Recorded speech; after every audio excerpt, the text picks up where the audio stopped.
Let us for a few moments meditate on the Divine Lord and pray for peace and happiness of the whole humanity. Om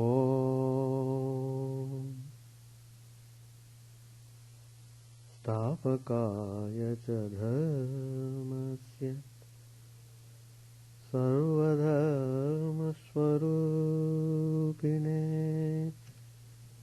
Stapakaya cha dharmasya sarvadharma swarupine Avatara varishtaya Ramakrishna te namah Asato ma sadgamaya Tamaso ma jyotirgamaya Pratyorma mritangamaya Om Shanti Shanti Shanti. Let us offer our salutations to Sri Ramakrishna, the embodiment of all religions, the Supreme God Incarnate.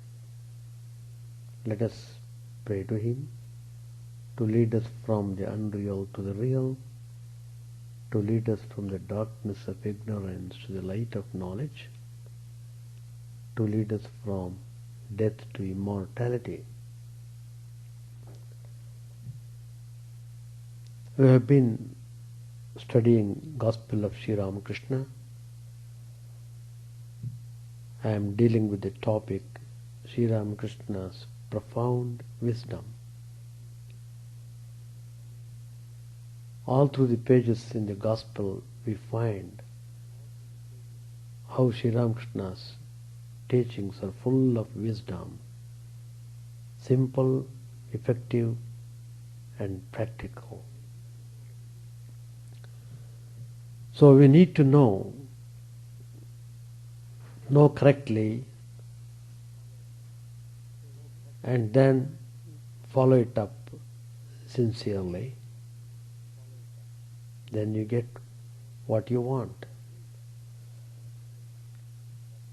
That means there is an element of effort on your part. You may know the things correctly, you may know how to apply them also, but if you don't act upon, then you remain as you were before. So that means one has to struggle oneself in order to achieve spiritual attainments. There is a famous Sanskrit verse which says, Purva janma kritam karma daivamityabhidhiyate tasmat purushakarena yatnam kurya datandritaha. The meaning is, what we call daivam or destiny is nothing but the karma done in the previous birth. Whatever the action a person has done in his previous life takes the form of destiny. So, one should exert unweariedly, bringing into play manly effort. So that means destiny is really person's own creation. The result of person's actions in past lives is called destiny. So, men can and do create their destiny. Therefore, wisdom lies in placing all faith in human endeavor and working on tirelessly. Good work will unfailingly bring good results. One need not wail over idiosyncrasies of an erratic fate.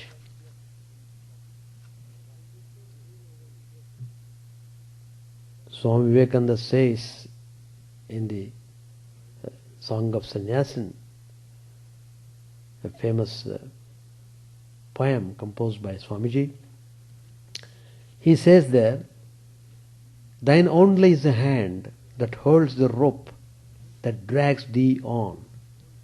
Then cease lament, let go thy hold."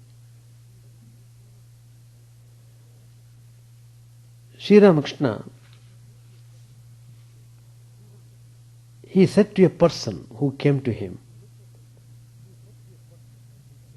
he looked at him and said, Why are you wasting your time with frivolous jokes about insignificant worldly things?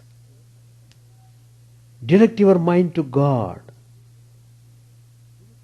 Everything depends on your effort. Your mind is your own. Give up this trifling buffoonery and go forward toward God. You can go further and further along that way. The brahmacharin asked the woodcutter to go forward. At first the woodcutter found a sandalwood forest, next a silver mine, then a gold mine, and then gems and diamonds. So everything is obtained through one's own actions. Sri Ramakrishna says very clearly, effort is necessary for realization. Love of God and realization of Him can't be had if one doesn't work for it. Adopt adequate means for the end you seek to attain. You cannot get butter by crying yourself hoarse, saying there is butter in the milk. If you wish to get butter, turn the milk into curd and churn it well, and then you will have butter. So, if you long to see God, take to spiritual practices. What's the good of merely crying, "Oh God, oh God"? We have seen many people using the name of God very loosely, without any importance, attention given to the name. But they go by their own actions. If anything bad happens, then they see God. Why this bad thing has happened? Well, anything that happens in this world is because of our own actions, done good or bad. Individual persons commit certain things, good and bad, and reap the result accordingly. In the same way, nations also commit good and bad policies. And so the effect of it will be seen in the nation also. Nations become prosperous at one time and get destroyed another time. So, all these changes are continuously happening in the world. Nobody can stop it as long as the creation lasts. The clash between good and evil goes on. As I said, it all depends upon the individuals on the one hand and all the nations of the world on the other. But the point is how much attention is given to the cultivation of good things, how to make good forces very strong to counteract the evil ones. That's very important. So individual effort is necessary, and also the states and nations also should gear up towards raising the good forces. All the attention must be focused on how to uplift the human personality. Unfortunately, we are not giving much attention towards that end. So we see so many bad things happening in the world all over. Violence, crime, hatred going on without any limit. We are passing through more and more dangerous situations and suffering more and more consequently. Swami Vivekananda points out what fate is. Man in general lay all the blame of life on their fellow beings, or failing that on God, or they conjure up a ghost and say it is fate. Where is fate? And who is fate? Swamiji says further, we reap what we sow. We are the makers of our own fate. None else has to blame. None has the praise. We make our own destiny. One famous person, Tryon Edwards, makes a statement: thoughts lead on to purposes. Purposes go forth in action. Actions form habits. Habits decide character, and character fixes our destiny.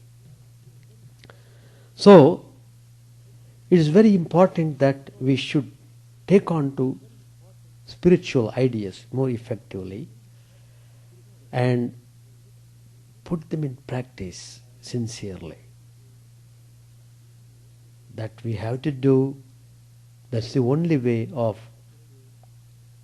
getting over the suffering. That's the only way we can contribute our best for the peace and harmony among the people, in the society and the nations. So let us all struggle towards that end. Sri Ramakrishna says, you have to engage yourself in spiritual practices. It comes to that point. So we are not doing any practice. We have become so much externalized. We have totally forgotten our spiritual dimension.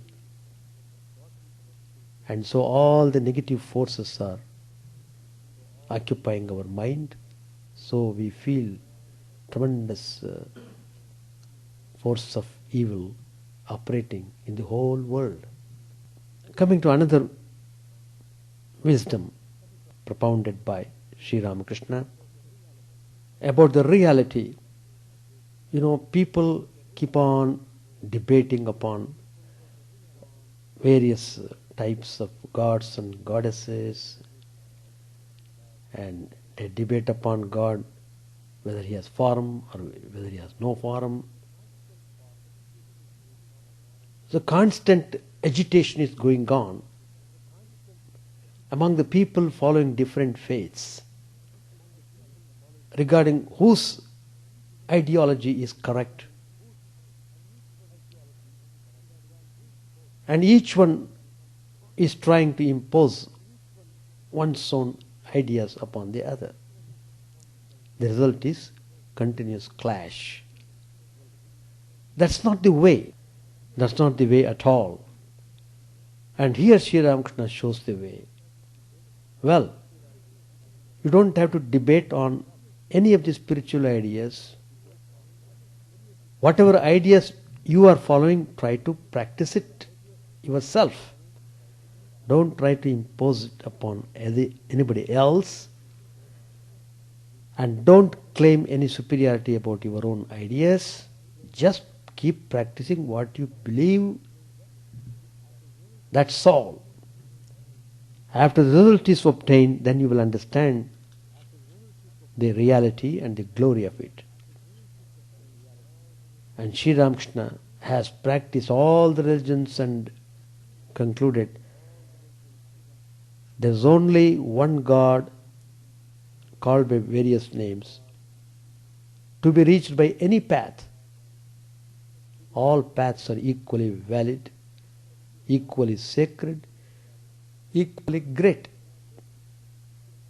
So here Sri Ramakrishna is the integrating force. We are having a lot of interfaith programs all over the world going on in one way or other. I would suggest they should have Sri Ramakrishna as the ideal integrating force. They should have some ideal in front of them to practice it. If they really read Sri Ramakrishna's life and teachings, without doubt they surely come together, because Sri Ramakrishna's life is full of achievements, and his life was based on sincerity and simplicity and purity. So there is no double dealing, and his whole life was full of love and compassion. So if really people take to studies of Sri Ramakrishna and his philosophy, I am sure much of the problems we are facing today can be solved, can be really solved. Well,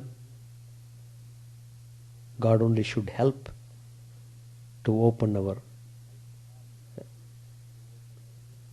heart properly and understand the things.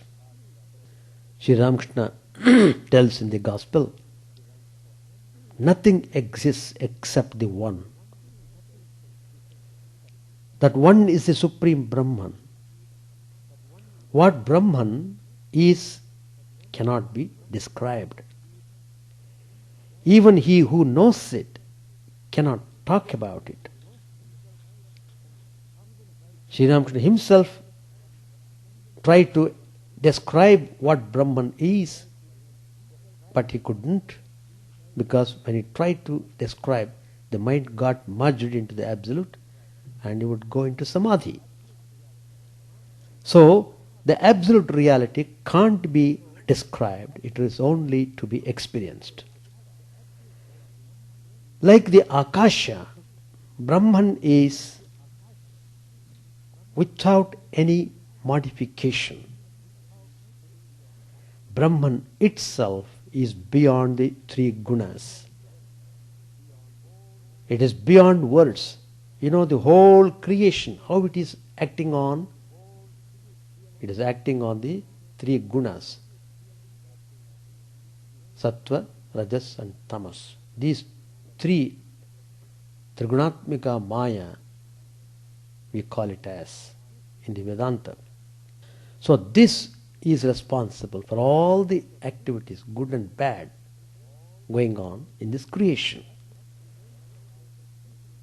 That which remains after everything is eliminated by the Vedantic process of not this, not this, and which is of the nature of bliss, is Brahman. God alone is substance, all else illusory. God alone is real, and all else has only a 2 days existence. There's a famous, again, Sanskrit verse highlighting this truth.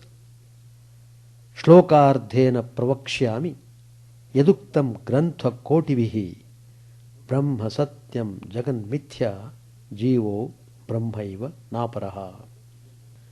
The meaning of this Sanskrit verse is that by just half a verse do I expound what has been stated by millions of books.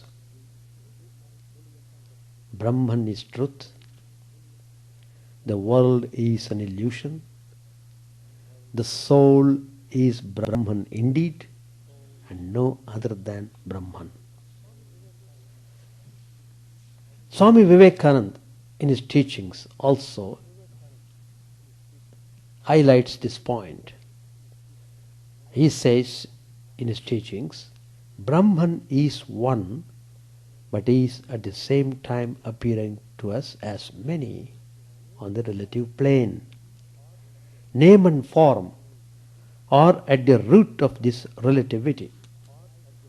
One sees variety such as wife, children, body, mind only in the world created by nescience by means of name and form.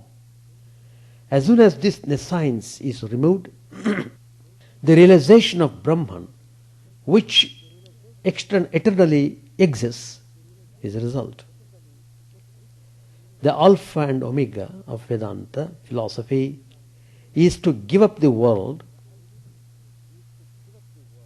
meaning giving up the unreal and taking the real.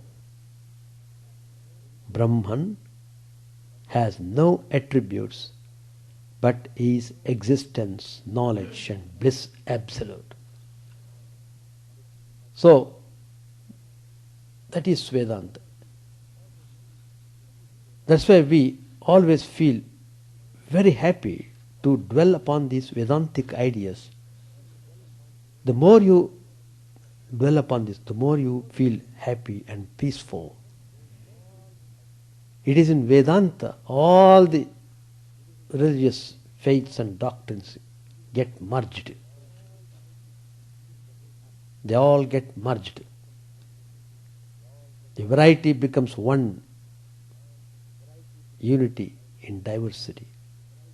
All the diverse manifestations of God, they all converge into one point, which is absolute reality, that is Brahman, which we call in the Vedanta. See how profound Sri Ramakrishna's teachings and his way of giving guidance to the spiritual aspirants. That's why Sri Ramakrishna sent Swami Vivekananda into the West with this special mission of advocating the message of the Upanishads, the knowledge of Atman, the reality, absolute reality, the unified consciousness, the sum total of all souls, the cosmic soul, the sum total of all souls. And each soul is pure and perfect. All the imperfections are because of association with the mind, body, and the things of the world. If you go directly to your own self, the soul, it is pure and perfect. So the spiritual practice really means going towards purity. Realizing your own true perfect nature. The more you realize your inner purity, the more peaceful you become. Going to next wisdom. First I will quote a Sanskrit statement, how the great sages have expressed magnificent spiritual ideas in the form of verses which are extremely useful and beneficial for all spiritual aspirants. It says, Mahata punya punyena kriteyang kayanamstvaya parantukko tader gantum tarayava navidyate. The meaning of this verse is that the boat of this body has been chartered by you at a very heavy price, namely all your meritorious acts. That's how you get the human body. It is not simply you got it. On account of tremendous merit, you got this human body. This human body is given why? What for? In order to cross over to the other bank of the ocean of sorrow and grief. Pass on and cross while the boat does not break yet. Before you get out of the body, before the body drops dead, think of the divine, practice spiritual disciplines, and get the realization of the reality. Sri Ramakrishna tells in the Gospel, one does not care for the cage when the bird has flown away from it. And when the bird of life flies away, no one cares for the body left behind. In this body is worthless and transitory. If this body is worthless and transitory, why do pious and devout men take care of it? No one takes care of an empty box, but all protect with care a chest full of precious jewels, gold and costly articles. So the pious soul cannot help taking care of the body because God dwells in it. All our bodies form the treasure house of the deity. In fact, it is well known that each body is considered a temple, sacred, and God dwells in the temple. Swami Vivekananda says in his teachings, there is but one temple, the body. It is the only temple that ever existed. In this body, he resides, the Lord of souls and the King of kings. Shankaracharya affirms that for all beings a human birth is difficult to obtain, and that is a rare privilege, and certainly it is a result of the Lord's grace. Then Shankaracharya adds that a person who, after having by some means obtained a human birth, is unwise enough not to exert for self-liberation, really commits suicide, as it were. Shankara calls such a person a mudhatma, a person packed with folly.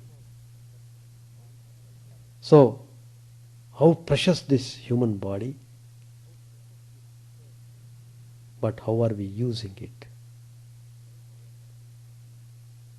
In all sorts of reckless and useless activities, the whole body-mind is being wasted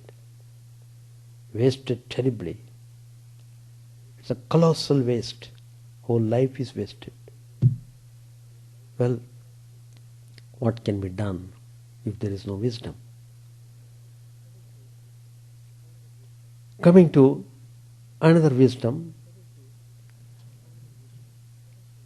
Shankaracharya says, Atma jnanamaya punyo deho mamsamayo shuchihi tayoraikyam prapashyanti kimajnanamatah param. The self is of the nature of knowledge and pure and holy. The body is made of flesh and is unclean and impure, and yet people perceive an identity between the two. Is there any unwisdom worse than this? Sri Ramakrishna says, it's almost impossible in this modern age to get rid of the illusion that self is one with the body, which clings to us.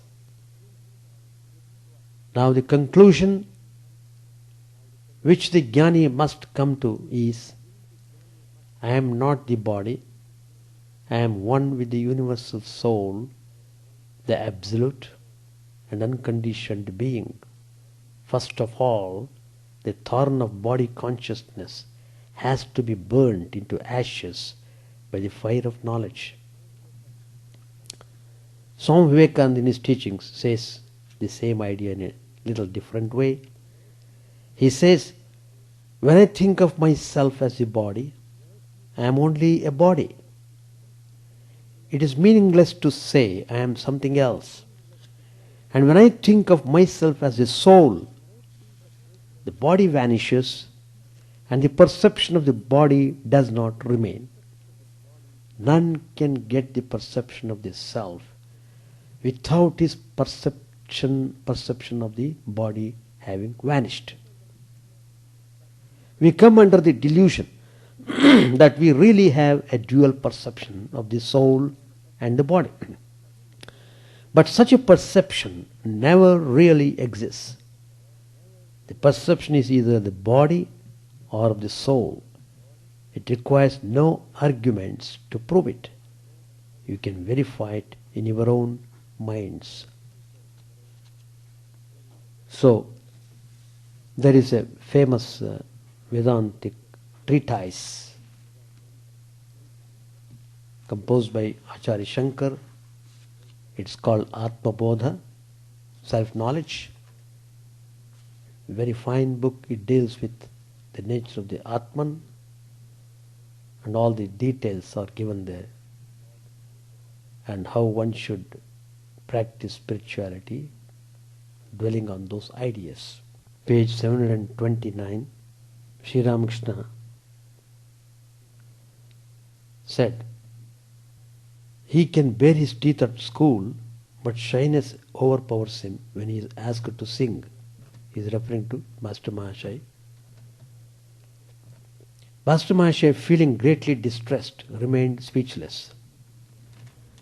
Suresh Mitra, a beloved householder, disciple of the Master, was seated at a distance.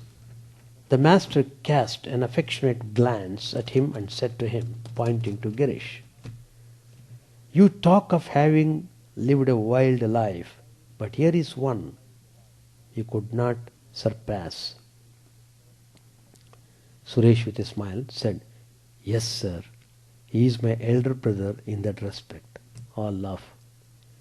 Girish said to the Master, well, sir, I didn't have any education during my boyhood, but still people say I am a learned man. Master said, Mahimaacharan has studied many scriptures, a big man. To Yam he asked, isn't that so? Yam answered, yes, sir. Girish, what? Book learning? I have seen enough of it. It can't fool me anymore. Master with a smile, do you know my attitude? Books, scriptures and things like that only point out the way to reach God. After finding the way, what more need is there for books and scriptures? Then comes the time for action. A man received a letter from home informing him that certain presents were to be sent to his relatives. The name of the articles were given in the letter. As he was about to go shopping for them, he found that the letter was missing. He became anxious and then he searched for it, several others joining in the search. For a long time they continued to search. When at last the letter was discovered, his joy knew no bounds. With great eagerness he opened the letter and read it. It said that he was to buy 5 shares of sweets, a piece of cloth, and a few other things. Then he did not need the letter any more, for it had served its purpose. Putting it aside, he went out to buy the things. How long is such a letter necessary? As long as its contents are not known. When the contents are known, one proceeds to carry out the directions. In the scriptures, you will find the way to realize God, but after getting all the information about the path, you must begin to work. Only then can you attain your goal. What will it avail a man to have mere scholarship?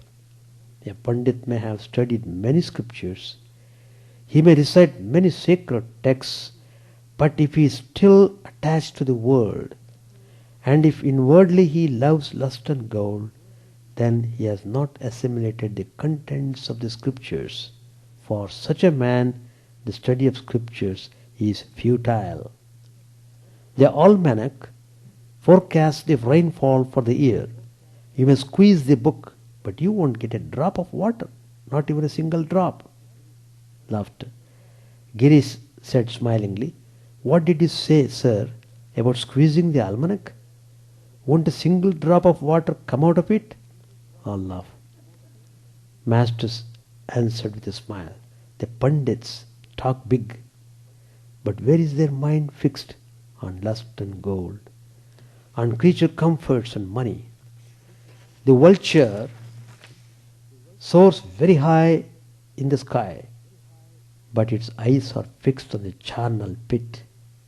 It is continually looking for charnel pits, carcasses, and dead bodies." We shall stop here. Any questions? Silence means no question. Oh, that means you have assimilated what all I have said. That's good. Assimilation is important. Then only practice becomes easy. Assimilating the ideas, organizing them in a proper way. So, Sri Ramakrishna is always stressing upon practicality. Do your practices earnestly, take the spiritual ideas properly, and make efforts. So, you are the maker of your own future. So all the things happening to you are having direct bearing upon your own actions done previously, good or bad. So the whole creation is just vibrating by the cause and effect of the activities. So one has to be careful about doing what he is doing. In the same way, the nations also. That's how we are seeing so many things happening in this world.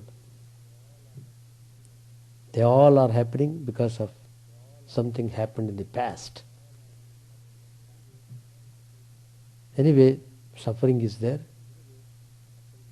In order to overcome the suffering, there is no option but come to spiritual life. That's all. We shall stop here. Chant the name of the Lord and His glory unceasingly, that the mirror of the heart may be wiped clean and quench that mighty forest fire, worldly lust raging furiously within. O name, stream down in moonlight on the lotus heart, opening its cup to knowledge of thyself. O self, drowned deep in the waves of his bliss, tasting his nectar at every step, bathing in his name, that bath for weary souls. Various are thy names, O Lord, in each and every name thy power resides. No times are set, no rites are needful for chanting of thy name. So vast is thy mercy, how huge then is my wretchedness, who find in this empty life and heart no devotion to thy name. O my mind, Be humbler than a blade of grass. Be patient and forbearing like a tree. Take no honor to thyself, give honor to all. Chant unceasingly the name of the Lord. O Lord and soul of the universe, mine is no prayer for wealth or retinue. The playthings of lust are the toys of fame. As many times as I may be reborn, grant me, O Lord, a steadfast love for thee. A drowning man in this world's fearful ocean is thy servant, O sweet one. In thy mercy consider him as dust beneath thy feet. Ah, how I long for the day when an instant's separation from thee, O Lord, will be as 1,000 years, when my heart burns away with its desire, and the world without thee is a heartless void. Prostrate at thy feet let me be, in unwavering devotion, neither imploring the embrace of thine arms, nor bewailing the withdrawal of thy presence, though it tears my soul asunder. O thou, who stillest the hearts of thy devotees, do with me what thou wilt. For thou art my heart's beloved, thou and thou alone. O Lord, lead us from the unreal to the real, lead us from darkness to light, and lead us from death to immortality. May all be free from dangers, may all realize what is good, may all be actuated by noble thoughts, may all rejoice everywhere. May all be happy, may all be free from disease, may all realize what is good, may none be subject to misery. May the wicked become virtuous, may the virtuous attain tranquility, may the tranquil be free from bonds, may the freed make others free. May good betide all people, may the sovereign righteously rule the earth, may all beings ever attain what is good, may the worlds be prosperous and happy. May the clouds pour rain in time, may the earth be blessed with crops, may all countries be freed from calamity, may holy men live without fear.